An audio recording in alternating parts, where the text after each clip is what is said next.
Boa tarde, queridos irmãos. É com muita alegria que aqui estamos novamente para mais um momento de estudos e de prece a respeito desse tema suicidas, ou desse tema que nos chama muito a atenção, porque percebemos que cada vez mais as pessoas têm buscado essa solução na visão vamos dizer, imediatista, como alívio para suas dores físicas, dores emocionais, né?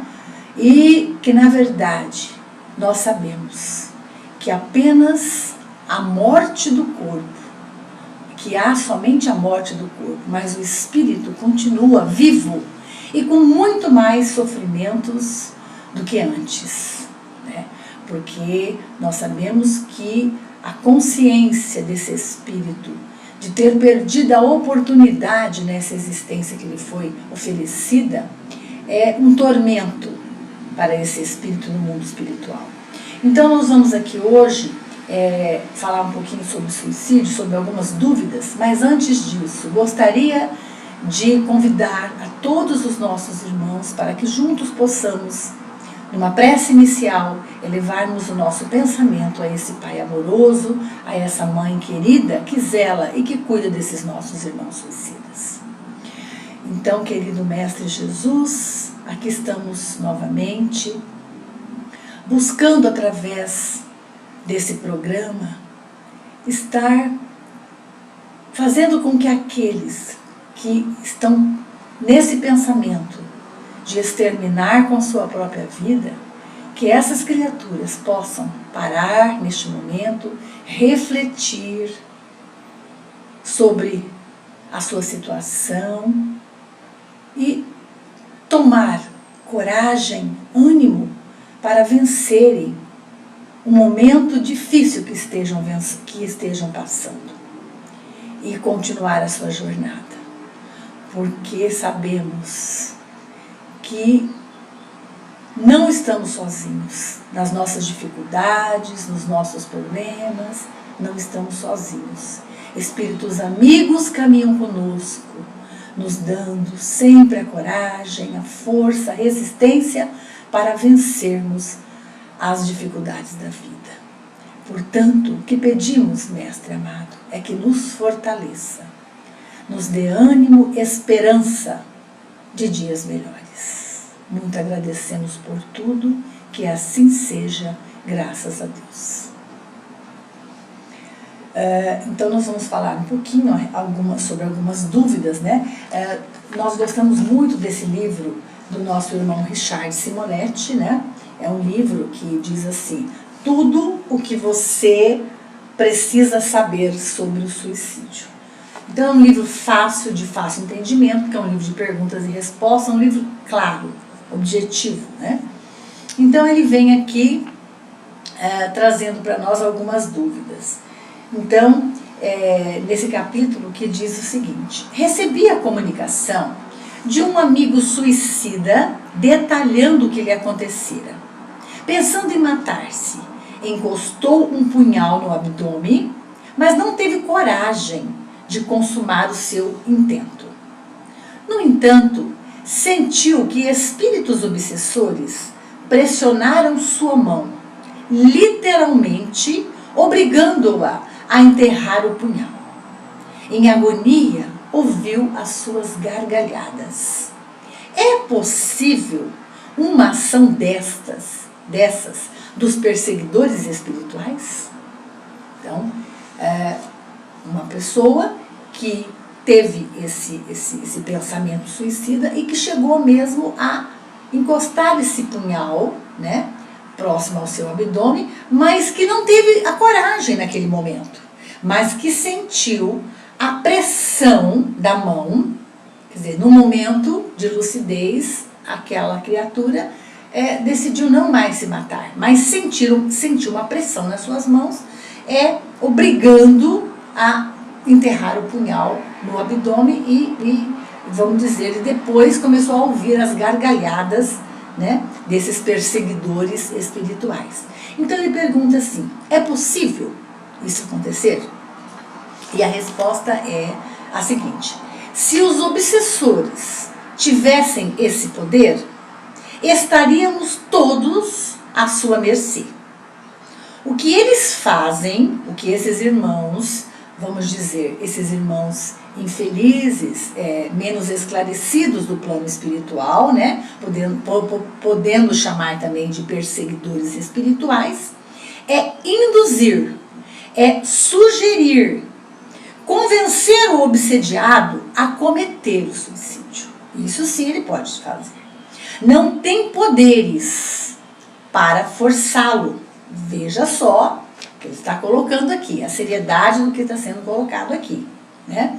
O que eles fazem, esses irmãos, né, perseguidores espirituais, é induzir, é sugerir e até mesmo convencer o obsediado a cometer esse suicídio. Não tem poderes para forçá-lo, razão pelo qual nunca se poderá isentar o suicida de seu gesto translocado.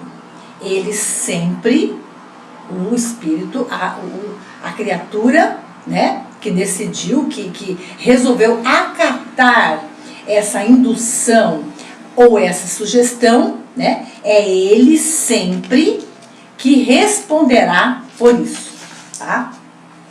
Uma outra pergunta. Meu marido vivia dizendo que se mataria se viesse a enfrentar problemas graves. Foi o que fez quando perdeu o emprego. Será que foi suicida em outra vida? A pergunta de alguém que dizia, que a pessoa vivia dizendo que no momento de dificuldade ela poderia cometer o suicídio, né?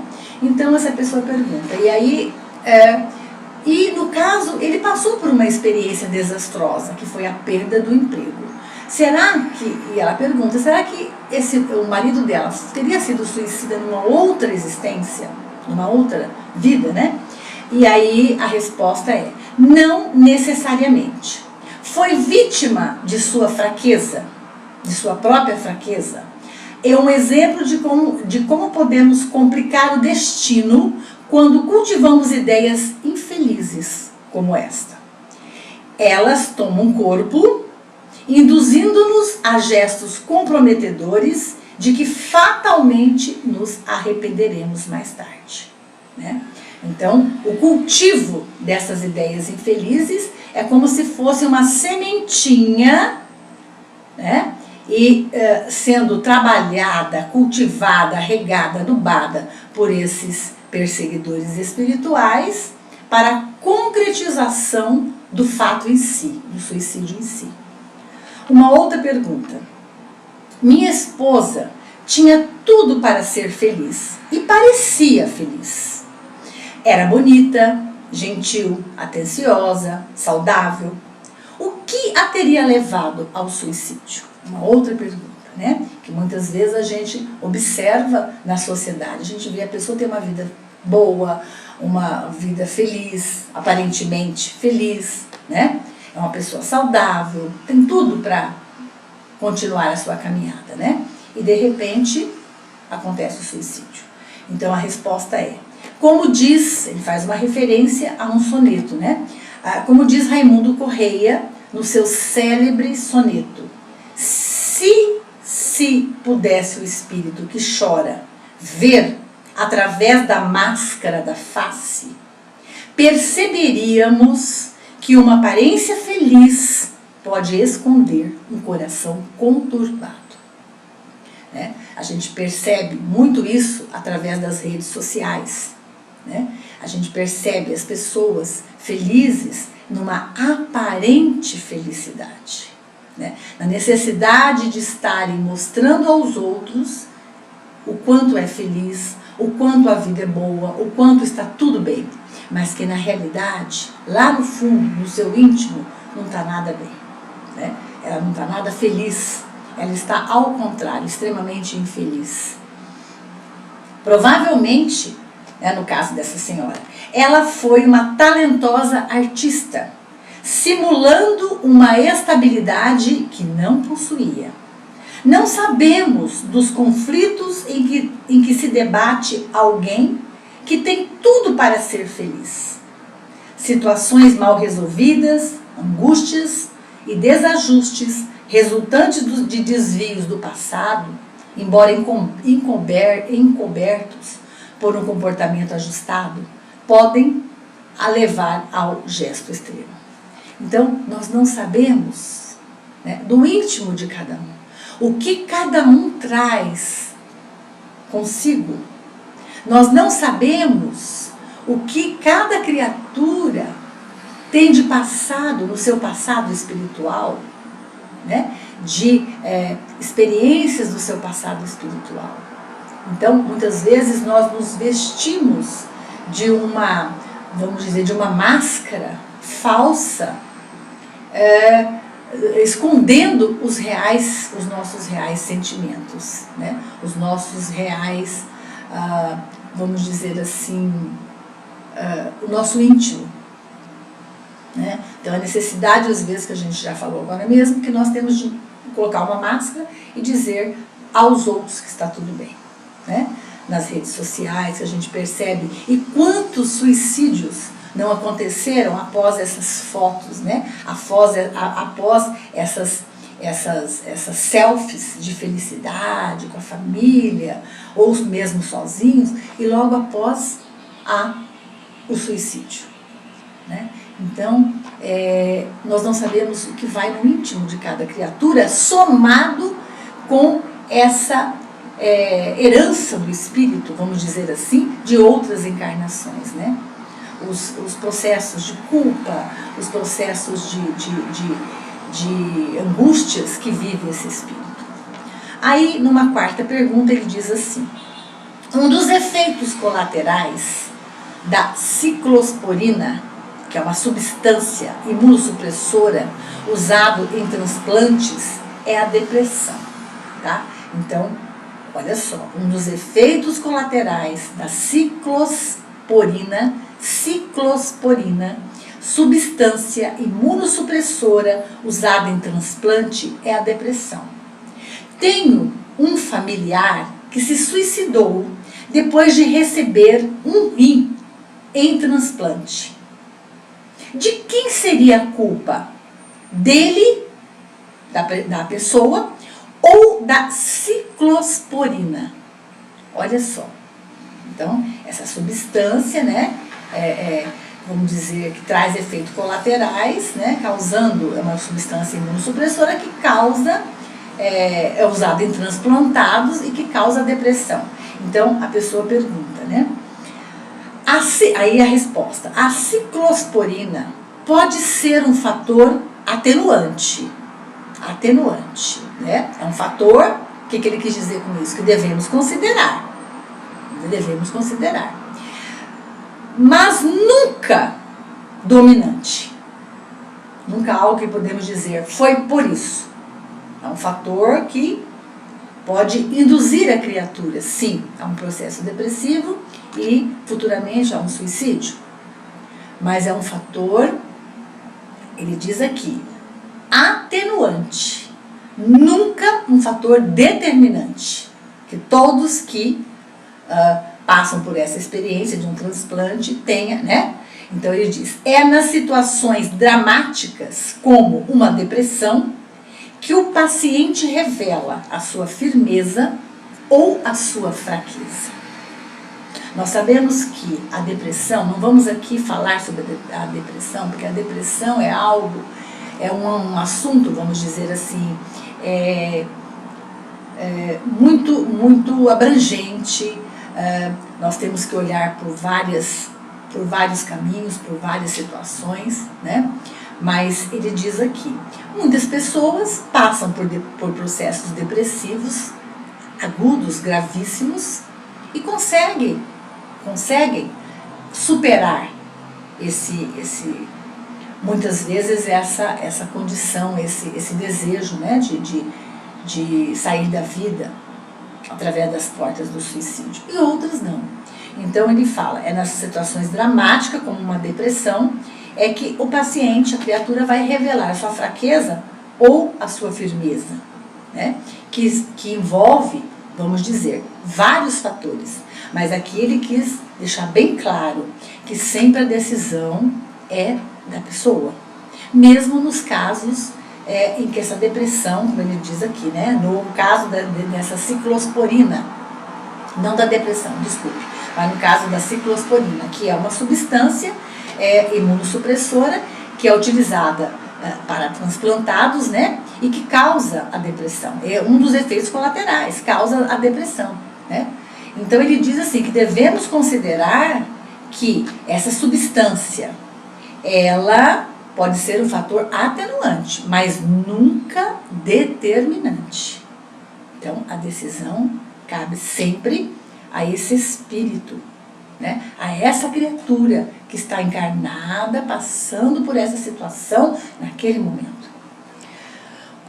Numa outra pergunta, um familiar meu recebeu um órgão doado por um suicida. Durante algum tempo, sentiu-se mal, chegando a alimentar a ideia do suicídio. Poderia ele, esse que recebeu, né, esse órgão doado de um espírito, de um suicida, de uma criatura suicida, vamos dizer assim, poderia ele estar impregnado das vibrações do doador a influenciá-lo? Porque ele recebeu esse órgão doado de uma pessoa suicida, que teria sido suicida, e ele começou a alimentar, a passar mal e a alimentar essa ideia do suicídio. Então a pergunta é, poderia ele, essa pessoa que recebeu, estar impregnado das vibrações desse doador, né, que começou a influenciá-lo? A resposta é, em princípio, talvez, mas uma influência, olha o caminho que nós vamos seguir. Em princípio, talvez, as vibrações, né, que ficam impregnados naquele órgão, né, que faz parte do todo. Então, pode ser, talvez, mas uma influência que será rapidamente superada. À medida que essa impregnação dissolver-se, já que o órgão não está mais sob a influência do doador. E quem é o doador? Né? O doador é o espírito. O órgão, ele, com certeza, né? Ele traz toda aquela vibração, mas o ser pensante, que é o espírito, já não está mais ali. Então, que vai se dissolvendo aos poucos, já que o órgão não está mais sobre a influência daquele espírito, né, que traz aquela ideia suicida. Então, veja bem, né? Numa outra questão, ela diz assim, todas essas questões são dúvidas que chegaram, né, até o nosso irmão Richard Simonetti, e que ele resolveu colocar aqui nesse livro, nesse capítulo, a parte, né, desse livro, para, vamos dizer, esclarecer. Fui morar numa casa onde um homem matou-se. Senti-me muito mal e passava-me pela cabeça uma ideia que nunca cogitara o suicídio. Estaria a casa, essa casa, né, impregnada dos seus sentimentos, né, do sentimento daquele que morou ali e que teria tirado a sua vida? A resposta: pode ser. Mas, assim como em relação ao órgão transplantado, então pode ser que a casa, né, esteja toda envolvida nessa psicosfera daquela criatura que habitou, né, aquela residência e que teria sido suicida, tá? Assim como ele faz a referência em relação ao órgão transplantado na pergunta e na resposta passada. Seria uma impregnação, algo passageiro, passível de ser desfeita com uma atitude serena dos novos moradores e o cultivo da oração. Então, a atitude serena daqueles que estariam habitando aquele novo lar, né, e o cultivo da oração funcionariam como que a dissolver toda essa psicosfera, vamos dizer, escura, né, que se encontrava ali naquele ambiente, naquele lar. Então, ações como atitude serena daqueles que estariam morando naquele lar, né, daquela família, e, obviamente, o cultivo da oração. Né? Iriam se desfazendo todos aqueles miasmas, aquelas vibrações infelizes, né, que estariam ainda envolvendo aquele lar. 7ª pergunta. Enfrentei um problema sério quando me mudei para uma casa onde um homem se suicidou. Novamente, uma pergunta parecida. Minha esposa e nossas filhas não conseguiam dormir à noite, temerosas e perturbadas. Seria a presença do suicida, dessa pessoa que suicidou-se naquela casa? E a resposta é: seria altamente improvável, porquanto os suicidas são afastados do convívio com os homens, fazendo estágios depuradores nos vales dos suicidas, descritos, nós sabemos, por Camilo Castelo Branco, através do livro Memórias de um Suicida. Esse problema está mais relacionado com o condicionamento negativo. Se a pessoa acha que pelo fato de morar numa casa onde alguém se matou, vai ter problemas, fatalmente os terá, fruto de sua própria imaginação. Tá? Então é aquela questão, né? Que aquilo que nós colocamos na nossa cabeça, ela acaba por acontecer. Né? Então, se ela acha que estaria morando naquela casa, que estaria problema, ela começa a criar e, obviamente, começa a ter problemas realmente. Tá? Uma última pergunta. Não me sinto realizada nem na vida, nem no casamento. Sinto-me no fundo do poço, com muita tristeza.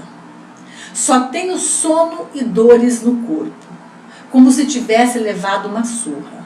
Só penso em suicídio, mas não tenho coragem. Acho que do outro lado é bem melhor e que lá vou encontrar a felicidade, a paz e o homem da minha vida, pois tenho a sensação de que ele aqui não está. Peço a morte a Deus todos os dias. Por quê? E quando nós, na nossa página, nas redes sociais, né, principalmente no Facebook, a página suicidios.net, nós recebemos inúmeros depoimentos como esse. Né? Tenho tudo, mas aqui não está bom, acho que do outro lado é melhor, né? Não tenho coragem de fazer isso, mas penso muito nisso. Né? Peço a morte todos os dias a Deus. Então ele diz, por quê? Imaginar, olha a resposta, imaginar que a morte nos reserva a concretização de nossos sonhos de felicidade é equívoco perigoso. Será feliz no além, né? Será feliz no plano espiritual quem morrer em paz com a vida, ainda que enfrentando tormentos. Para tanto, é fundamental nosso empenho em cumprir os desígnios divinos, cultivando o bem e aproveitando integralmente todas as oportunidades de edificação da jornada humana. Realizações essas que passam bem longe do suicídio. Então, veja só, imaginar que a morte, né? Que lá no plano espiritual nós vamos encontrar o verdadeiro amor, seremos felizes, né? Vamos encontrar a paz, vamos ser muito felizes, é um grande equívoco, né? Então, o que nós precisamos fazer? É fundamental nós pedirmos, como a gente sempre pede aqui, forças, coragem, ânimo, esperança, para enfrentar as dificuldades que muitas vezes nós encontramos no caminho. Não vamos dizer que essas dificuldades, muitas vezes nós mesmos é que buscamos, né, esse caminho tortuoso. Mas pedir a esperança, pedir o ânimo para vencermos essas dificuldades, sempre aproveitando essas oportunidades para crescimento do nosso espírito, para aquisição de conhecimento do nosso espírito, né? Porque tudo aquilo que adquirirmos na questão de valores, de edificação de valores, de sentimentos, isso é nosso, isso é conquista nossa do nosso espírito. E que irá, vamos dizer assim, fazer parte desse nosso espírito e para outras encarnações, para essa encarnação e para outras encarnações que porventura teremos, né? Tivermos. Então, queridos irmãos, nós, diante de tudo isso que nós lemos hoje, só nos resta acreditar, só nos resta afirmar de que viver vale a pena, de que juntos possamos, unidos, né, nesse ideal de evolução, de crescimento, conseguirmos passar por essas dificuldades, conseguir passar, atravessarmos essas zonas de tempestades, né, que aparecem nessa jornada evolutiva de todos nós, e vencermos e acreditarmos que amanhã será um novo dia, que amanhã tudo se renova, tudo é luz, tudo floresce. Vamos pensar na noite, vamos pensar no dia que logo mais chega, a noite, tudo escuro, né? Tudo sem luz, mas que ao amanhecer de um novo dia, tudo se renova, as esperanças se renovam. Então vamos imaginar assim a nossa vida. Muitas vezes hoje está tudo escuro, tudo nebuloso, mas amanhã é um novo dia, amanhã vem o sol, começa a aparecer as respostas para aquelas nossas angústias, para o nosso desespero, e tudo se renova. Então, vamos fazer então a prece a esses nossos irmãos suicidas, lembrando sempre dessa primeira parte em que Kardec nos traz essa pequena introdução dentro dessa prece aos suicidas. Que o homem jamais tem o direito de dispor de sua vida, porque cabe somente a Deus tirá-lo do cativeiro terreno quando julga oportuno.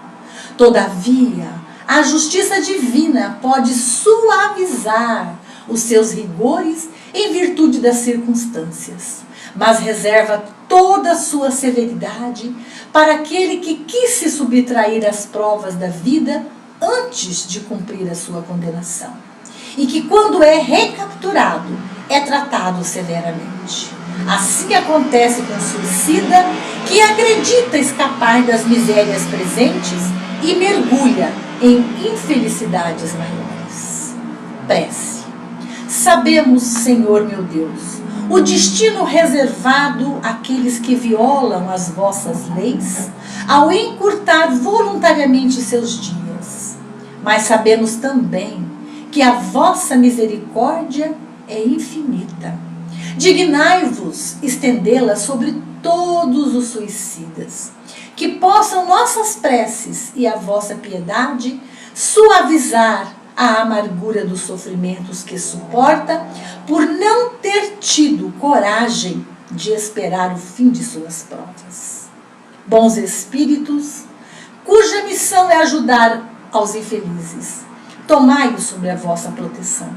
Inspirai-lhe o arrependimento por sua falta e que vossa assistência lhe dê a força para suportar, com mais resignação, as novas provas que terá que passar para repará-las. Afastai deles os maus espíritos que poderiam levá-lo novamente para o mal e prolongar os seus sofrimentos, fazendo-os perder o fruto de suas futuras provas. Vós, cuja infelicidade é o motivo de nossas preces, que possa nossa compaixão suavizar a amargura e fazer nascer em vós a esperança de um futuro melhor. Esse futuro está em vossas próprias mãos. Confiai-vos à bondade de Deus, cujos braços estão sempre abertos a todos os arrependimentos e só permanecem fechados aos corações endurecidos. Pai, glorificado seja o teu nome. Que possamos ser merecedores do vosso reino, Senhor. Que seja feita a tua vontade e que sejam sempre observadas as vossas leis. Não nos deixeis faltar o pão nosso de cada dia. Perdoai as nossas dívidas e as nossas ofensas, assim como devemos perdoar a quem nos deve e a quem nos ofende. Não nos deixeis cair diante das provas e dos obstáculos. Ajude-nos, Senhor, a superar os nossos vícios, as nossas más tendências, as más influências e as obsessões. Proteja-nos de todo mal, hoje e sempre. Que assim seja. Envolva, mestre querido, espiritualidade amiga, a todos os nossos irmãos suicidas, onde quer que possam se encontrar nesse instante, e a todos aqueles que trazem consigo esse pensamento destruidor, esse pensamento de autoextermínio, que possam ser focalizados nesse instante, recebendo das tuas mãos dadivosas o amparo e a assistência que necessitam. Muito obrigada, Senhor. Muito obrigada, Mãe querida, por esta oportunidade bendita. Graças a Deus, graças a Deus. Muito obrigada, queridos irmãos.